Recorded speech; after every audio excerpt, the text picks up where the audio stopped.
Ready to move in premium triplex villas at Kollur APR Projects. భారతీయత అంటేనే మత సామరస్యం, భిన్నత్వంలో ఏకత్వం. మన దేశం మత సామరస్యానికి ప్రతీక. తాజాగా ఇలాంటి ఘటననే ఒకటి చోటు చేసుకుంది. అదేంటంటే తమిళనాడులో అమ్మవారి ఆలయానికి నడుచుకుంటూ వెళ్తున్న హిందూ భక్తుల పట్ల ఒక ముస్లిం పెద్ద మనిషి చూపిన మానవత్వం ఇప్పుడు నెటిజన్ల మనసు గెలుచుకుంటుంది. భక్తులు తలపై పాలు పొంగుళ్లు పెట్టుకుని నిప్పులు కక్కుతున్న రోడ్డుపై చెప్పులు లేకుండా నడుస్తున్నారు.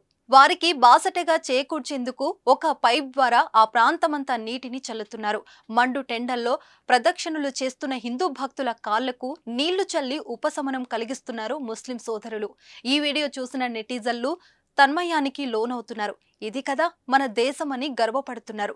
మన నేలలోనే ఆత్మీయత ఉందని పలువురు నెటిజన్లు ఈ వీడియో కింద కామెంట్ చేస్తున్నారు. మతం ఏదైనా మనిషితత్వం మానవత్వమే అని మరొకరు కామెంట్ పెట్టారు. ముస్లిం పెద్ద మనిషి చేసిన సాయం గొప్పదని పలువురు కామెంట్ పెడుతున్నారు.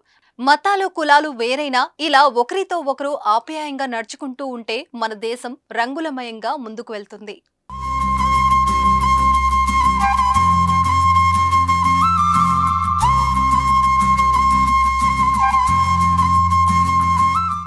సుమన్ టీవీలో మీ పర్సనల్ అండ్ బిజినెస్ ప్రమోషన్స్ కోసం కింది నెంబర్కి కాంటాక్ట్ చేయండి.